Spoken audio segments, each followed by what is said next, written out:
ഇവിടെ എന്റെ കുഞ്ഞും പിറക്കാൻ പോണില്ല. കുഞ്ഞിന് ജന്മം നൽകാൻ നിധിയും ഗൗതവും ജീവനോടെ ഉണ്ടാവാനും പോണില്ല. അതിനുള്ള പണി ഞാൻ ഇപ്പൊ തന്നെ ഒപ്പിച്ചുതരാം.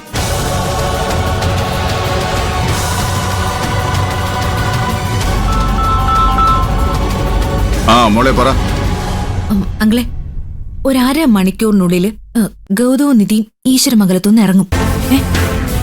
അവരെങ്ങോട്ടാ പോകാൻ പോകുന്നത്? സന്താന സൗഭാഗ്യത്തിന് തൊട്ടില് കെട്ടി പ്രാർത്ഥിക്കാൻ ചാത്തനാട് ഏതോ അമ്മൻ കോവിലേക്ക്. സന്താന സൗഭാഗ്യത്തിനോ? നല്ല കാര്യമായി. അതിന് രണ്ടെണ്ണവും ജീവിച്ചിരുന്നിട്ട് വേണ്ടേ? ഏത് കാറാ? ഗൗതമിന്റെ കാറ് തന്നെയാ. അത് കഴുകി വൃത്തിയാക്കുമ്പോഴാ ഞാൻ കാര്യം അറിയുന്നേ. അല്ല, അങ്കിൾ എന്താ പ്ലാൻ ചെയ്യാൻ പോകുന്നത്? ടിപ്പർ ലോറികൾ പാഞ്ഞു നടക്കുന്ന റോഡുകളല്ലേ ശിവാനി നമ്മുടേത്. ഒരു ചെറിയ ആക്സിഡന്റ് എപ്പോഴാ ഉണ്ടാകുന്നതെന്ന് പറയാൻ പറ്റുമോ? ഇന്നും അത് സംഭവിക്കും. ഒരു ആക്സിഡന്റ്, അതില് ഗൗതവും നിധിയും തീരും. അങ്കിളെ, ഇത് നടക്കൂല. മോള് ധൈര്യമായിട്ടിരിക്കേ.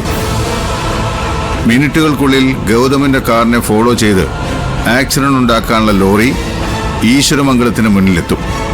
എത്തിയിരിക്കും.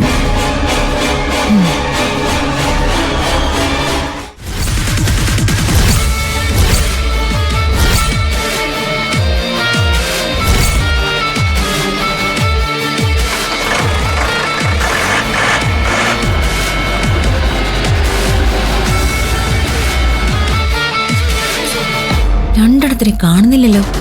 ഇത് ഇവിടെ പോയി കിടക്കുക. ഇനി സമയത്ത് പ്ലാനെങ്ങാനും മാറ്റി കാണൂ.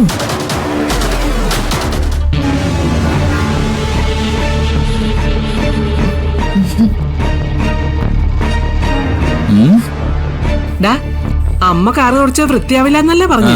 നോക്ക്, സൂപ്പർ ആയിട്ട് കിടക്കല്ലേ. പിന്നെ ഇതിലിരിക്കുന്ന വെള്ളം തുടച്ചു കളയലല്ലേ വലിയ പണി. ഒന്ന് പോടാ അവിടുന്ന്. നിധി, അമ്മ പോവാൻ പറഞ്ഞു. വേഗം വണ്ടിയിൽ കയറ.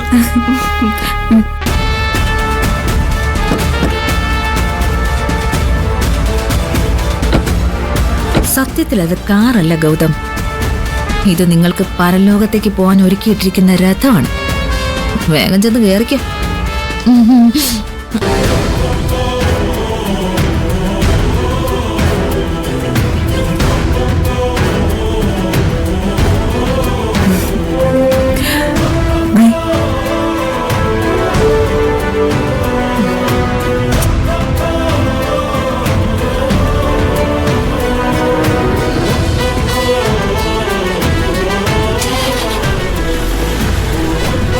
ഏട്ടാ, ഒന്ന് നിന്നേ.